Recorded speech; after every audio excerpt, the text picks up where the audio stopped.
사람들은 세상 속에서 수많은 사람들과 여러 가지 관계를 형성하며 살아가게 되죠.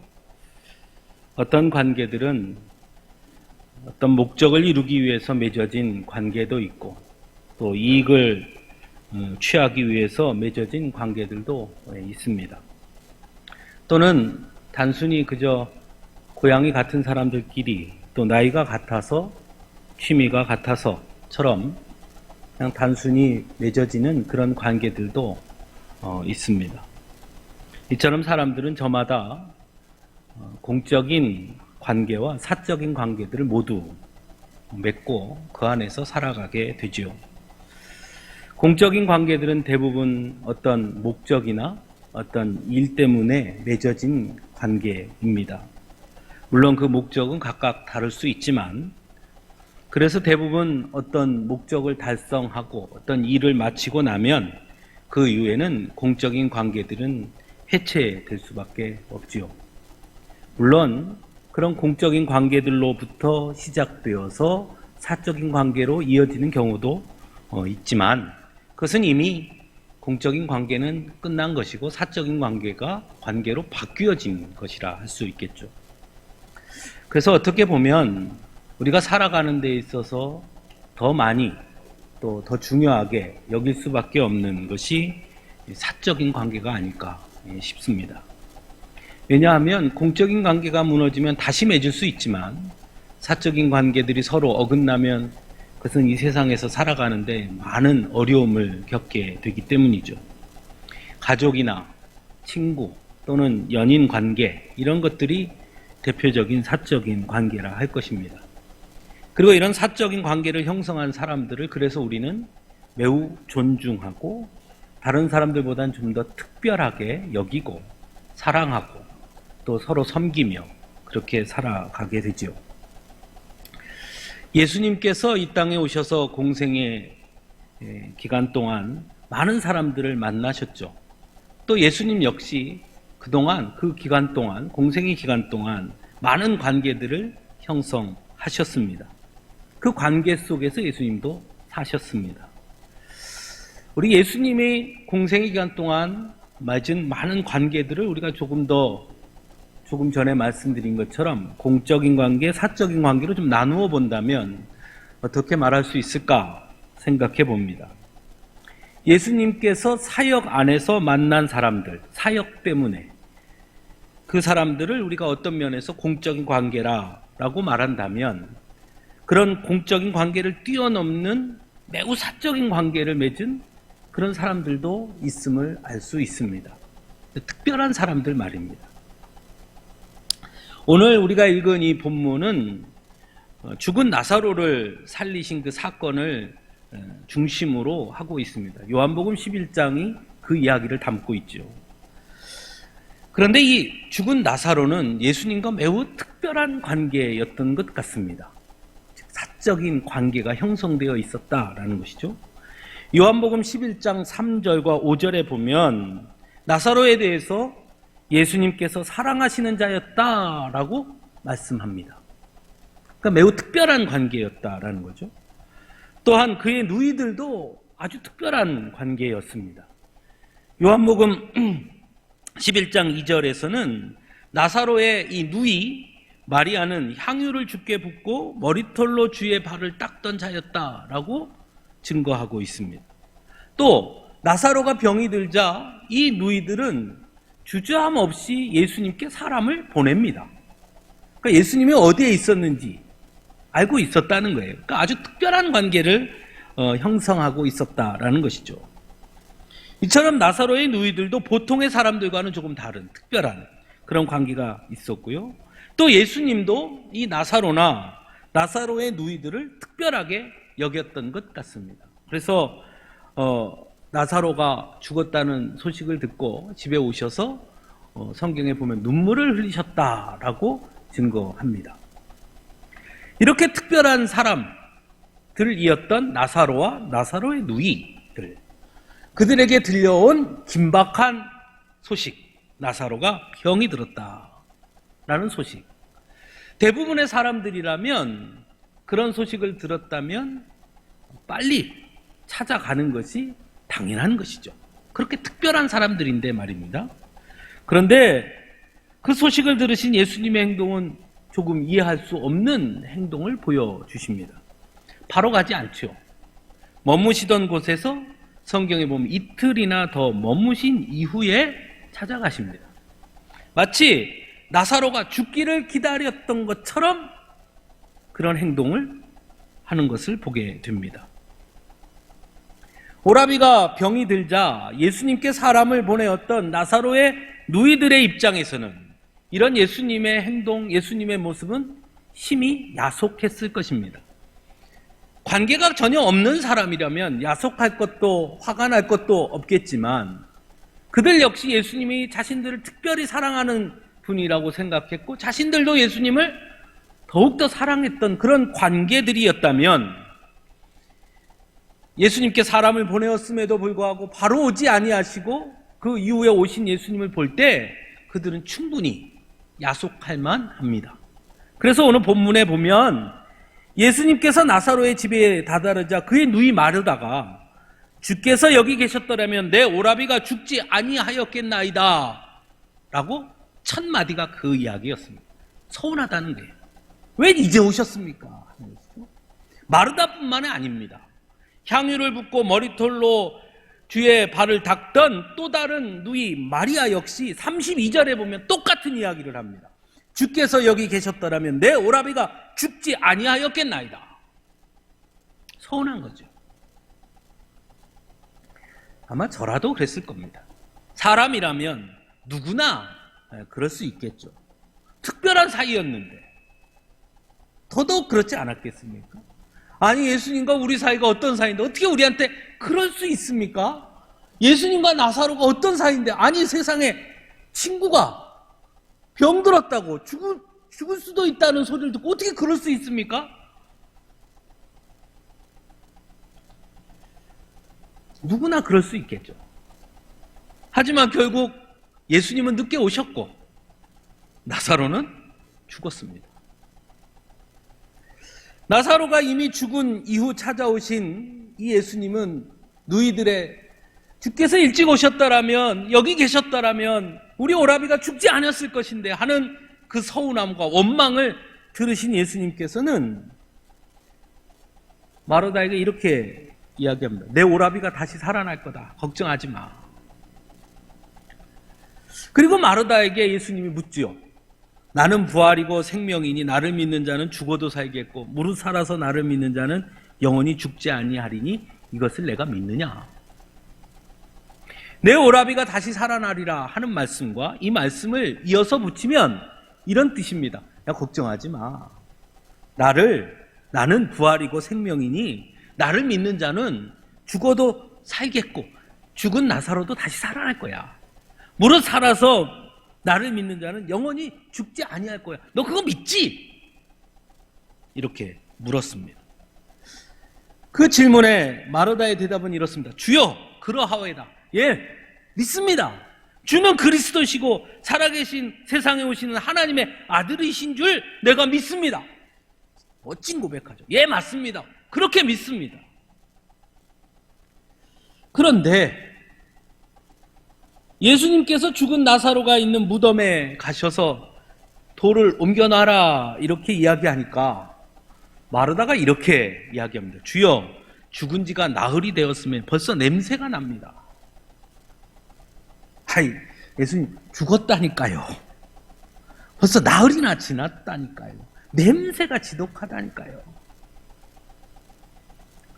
분명 예수님께서 나는 부활이요 생명이니 나를 믿는 자는 죽어도 살겠고 무릇 살아서 나를 믿는 자는 영원히 죽지 아니하리니 이것을 내가 믿느냐라고 물으셨을 때 그러하외다 주는 그리스도시요 세상에 오시는 하나님의 아들이신 줄 내가 믿습니다 라고 대답했었는데 막상 무덤에 가서 돌을 옮겨놓으라 그랬더니 주여 죽은 지가 나흘이 되었음에 벌써 냄새가 납니다.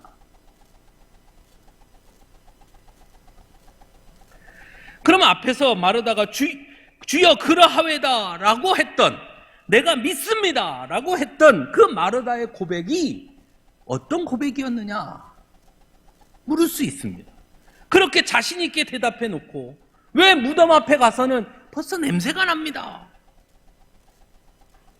쉽게 두 가지를 생각해 볼 수 있겠죠. 하나는 실제로 그렇게 생각하지 않지만 예수님이 그렇게 말씀하시니까 그냥 예, 믿습니다. 또 하나는 분명 그렇게 고백했지만, 그리고 그것이 실제 그의 믿음이지만, 그러나 그 믿음은 자신이 생각할 수 있는 범위 안에서의 믿음이었다라는 것입니다. 즉, 나사로는 이미 죽었다는 결과는 바꿀 수 없다고 인정한 이후의 믿음이라는 것이죠. 그래서 22절에 마르다가 이렇게 말합니다. 나는 이제라도 주께서 무엇이든지 하나님께 구하시는 것을 하나님이 주실 줄 아나이다. 무엇이든지라고 말했잖아요. 근데 24절에 보면 마지막 날 부활 때에는 다시 살아날 줄을 내가 아나이다 라고 고백합니다. 무엇이든지 주실 줄 믿습니다. 다시 살아날 줄로 믿습니다.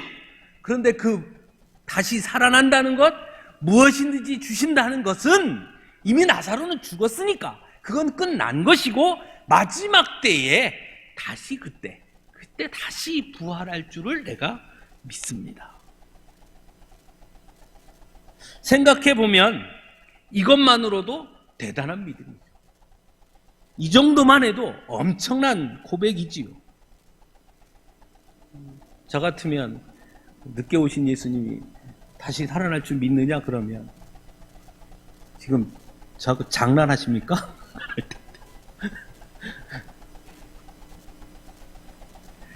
하지만 이 귀한 믿음, 이 귀한 고백 안에도, 이 마르다의 이 귀한 고백 안에도 자신의 오라비 나사로가 죽었다는 사실로부터 조금도 벗어나지 못하고 있는 그 한계성을 지니고 있다라는 것입니다. 마지막 날 부활 때에는 다시 살아날 줄을 압니다. 그게 그의 믿음의 한계였던 겁니다. 죽었는데 어떻게 지금 다시 살아난다면 그건 아니고, 내가 믿긴 하는데 모든 것을 주실 줄 믿는데 그 모든 것 안에는 지금 죽은 나사로가 다시 살아난다는 건 제해져 있는 것이죠. 그건 상상할 수 없는 일이니까요. 그런 마르다에게 예수님은 40절에 이렇게 말씀합니다. 내 말이 내가 믿으면 하나님의 영광을 보리라 하지 아니하였느냐? 돌을 옮겨놓게 하시고 하나님께 기도하신 이후에 나사로야 나오라 부르셨고, 우리가 잘 아는 것처럼 죽은 나사로는 무덤에서 나왔습니다. 우리가 이 죽은 나사로를 살리신 사건을 통해 마르다의 믿음의 고백과 믿음, 그리고 예수님께서 말씀하시고 원하시는 그 믿음 사이에 간격이 있다는 것을 우리는 보게 되는 것이죠. 마르다의 믿음은 대단한 믿음이었고 귀한 믿음이었지만, 그러나 그 믿음은 한계를 인정하는 믿음이었다는 것입니다. 즉 주어진 결과 안에서의 믿음이었습니다. 그 주어진 결과는 이미 어쩔 수 없고 그 결과 안에서 그 뒤에 하나님의 능력이 나타나기를 바라는 그런 믿음이었다라는 것이죠. 철저하게 인간의 생각과 한계 안에서의 믿음인 것입니다. 믿음을 말하지만 가능과 불가능을 누가 결정하는 것입니까? 인간 스스로 결정하는 것입니다. 그래, 믿어. 내가 하나님 믿지.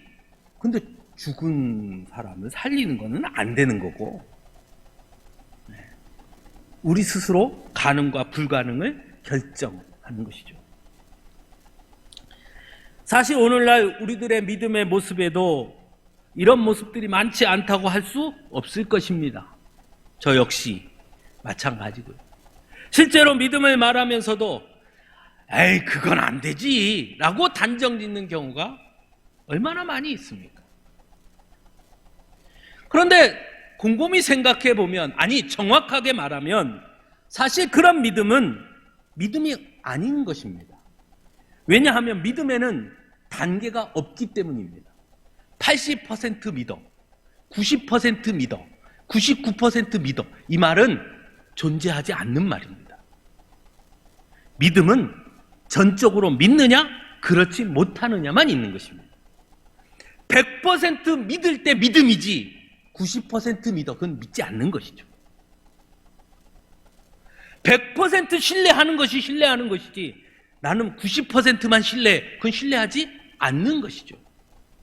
여기까지는 믿고 그걸 넘어가면 난 믿을 수 없어 라고 말한다면 그건 믿음이 아니지요. 성경은 믿음에 관한 이야기로 가득합니다. 그리고 그 믿음에 관한 이야기 중 어느 것도 가만히 들여다보면 인간의 이성이나 판단으로 가능하다고 여겨질 만한 것들은 없다는 것을 알 수 있습니다. 오히려 인간의 생각으로는 결코 불가능한 일이고 이미 엎질러진 물처럼 보이는 일이었던 것, 그 결과 안에서 조금 나은 방안을 찾는 것만 해도 다행이라고 여길 만한 것들, 그 안에 믿음이 임하면 완전히 뒤바뀌는 상황이 빚어지는 것이 성경이 우리에게 보여주는 일들입니다. 믿음의 조상이라고 불리던 아브라함도 그러했지요. 그는 자신이 나이가 많았습니다. 아내 사라가 경수가 끊어졌습니다. 즉 아이를 가질 수 없는 상황에 다다랐습니다. 그러자 자신의 종 엘리에셀을 후계자로 삼고자 합니다. 하나님 앞에 그렇게 구합니다. 내 종 엘리에셀을 내 후계자로 삼는 것만 해도 나는 감사합니다. 그는 그 자신과 자신의 아내 사례가 자녀를 낳을 수 없다는 분명하게 보이는 현실을 변할 수 없는 결과로 받아들인 것입니다. 아주 이성적이죠. 어쩔 수 없어. 안 돼. 한 것이죠. 내가 나이가 지금 몇인데, 내 아내가 지금 어떤데, 이제는 우리가 자녀를 갖긴 어려워. 그래서 자신의 종 엘리에셀을 후계자로 삼는 것만으로 그는 만족하고자 했습니다. 하지만 하나님의 생각은 달랐지요.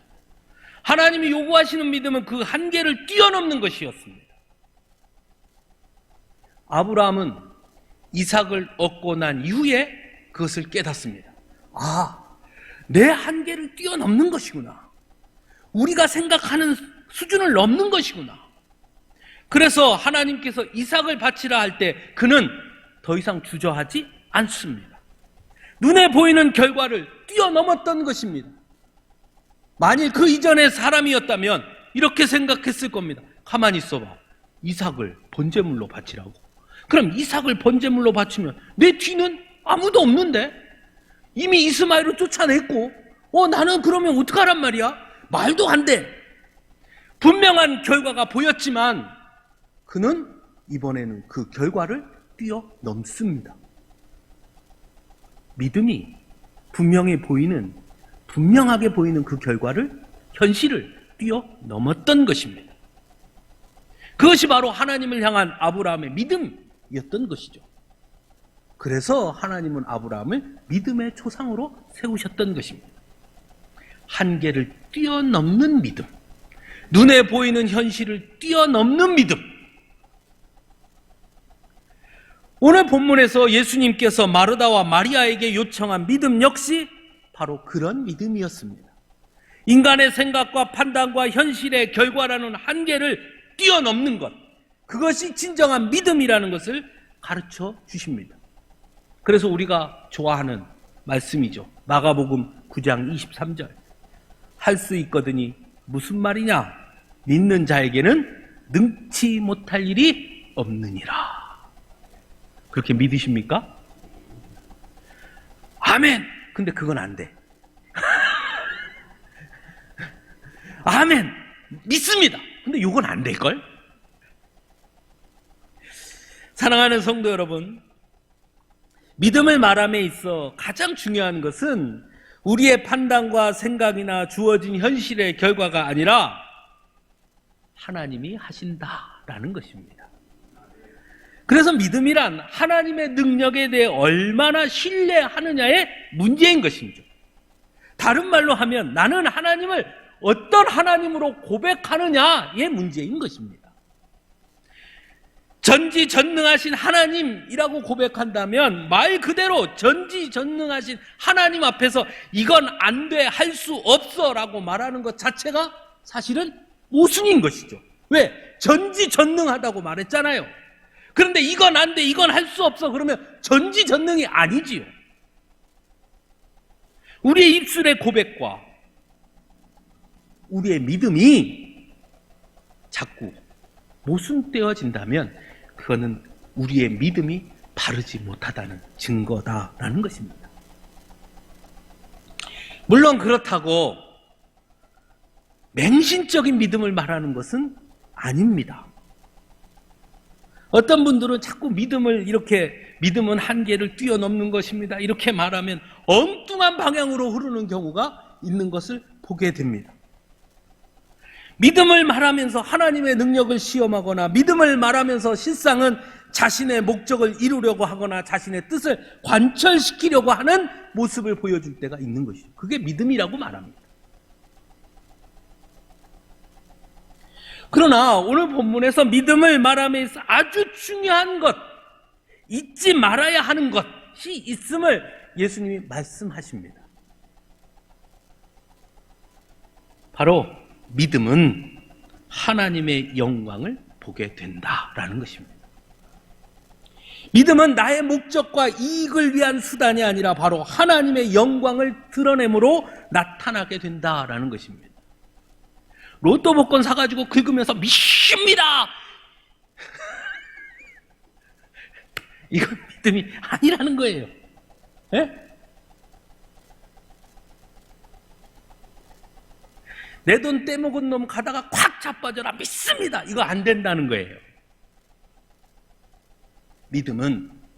믿음의 결과는 하나님의 영광을 나타내는 결과로 나타난다는 것입니다. 어떤 분이 이런 말을 했다고 그래요. 믿음이 강한 사람은 코로나19에도 걸리지 않는다. 네?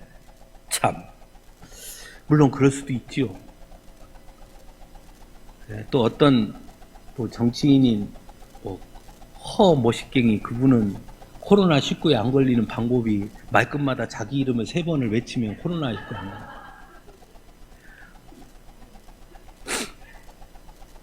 여러분, 우리의 믿음이 그런 수준이 돼서 되겠습니까?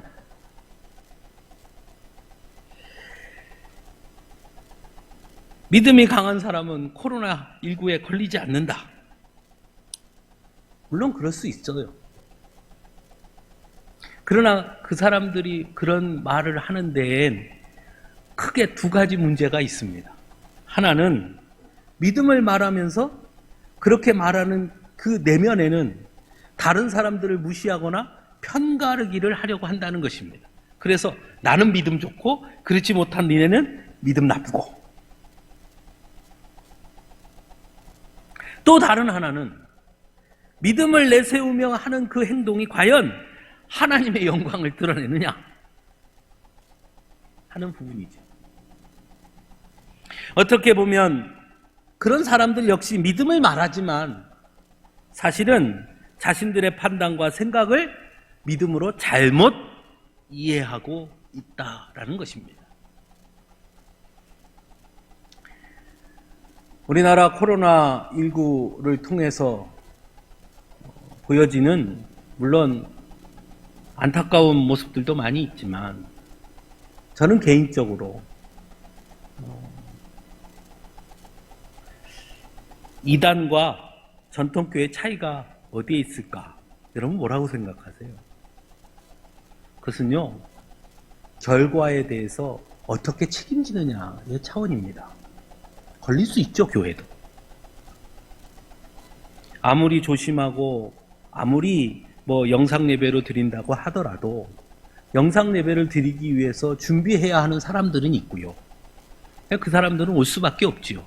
소수지만 그 안에서 걸릴 수도 있죠. 그러나 전통교회는 바로 그 다음에 어떻게 합니까? 책임을 지죠. 책임을 지려고 하죠.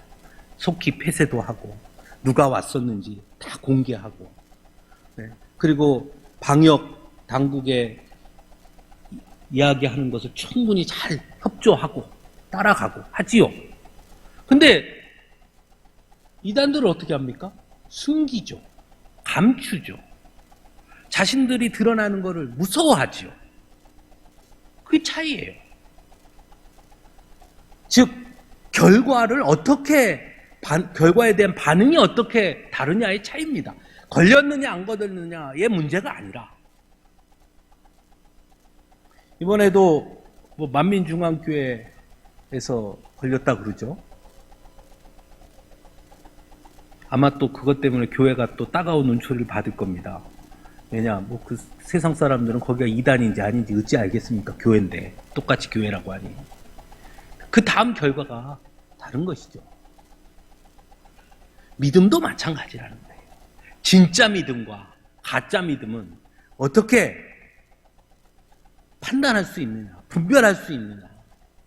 그 결과가 하나님의 영광을 드러내는 믿음이냐, 아니면 내 욕심을 채우고 다른 사람을 불편하게 하고 다른 사람들과 나 사이를 편가르기를 하고 나의 우월성을 드러내고 내 이익을 채우고 하는 믿음이냐에 분명한 결과들이 드러나는 것입니다.